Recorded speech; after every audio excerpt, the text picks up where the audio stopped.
Hello guys! By the way, proud ako bilang vendors, bilang manininda. So kahit paano, meron tayong source of income sa mga daily needs natin, lalo na sa ating pamilya. Proud ako bilang biyahero, kasama sa bumibiyahe kahit saan saang lugar at nakakarating kami kahit saan saang lugar kung saan may piyesta o festival o may hanap buhay.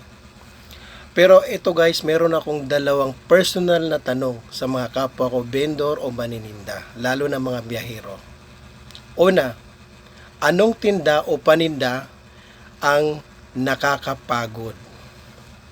Okay? Nakakapagod ilatag at nakakapagod iligpit. Pangalawa, anong tinda o paninda ang napakadaling nakawin? Napakadaling isalisi. Okay?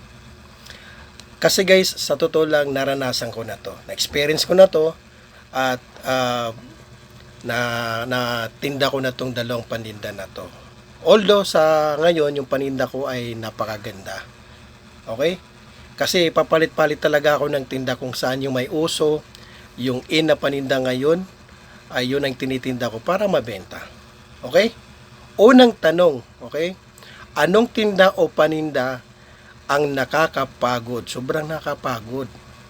Pangalawa, anong tinda o paninda ang napakadaling isalisi, napakadaling nakawin? Okay? So, yung mga kapwa ko vendors, manininda o biyahero, pakisagot naman guys. At yung mga may balak magnegosyo balang araw, kahit traditional business okay?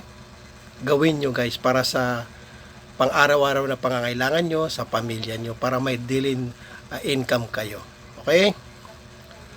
Okay, thank you at ingat kayo. Okay?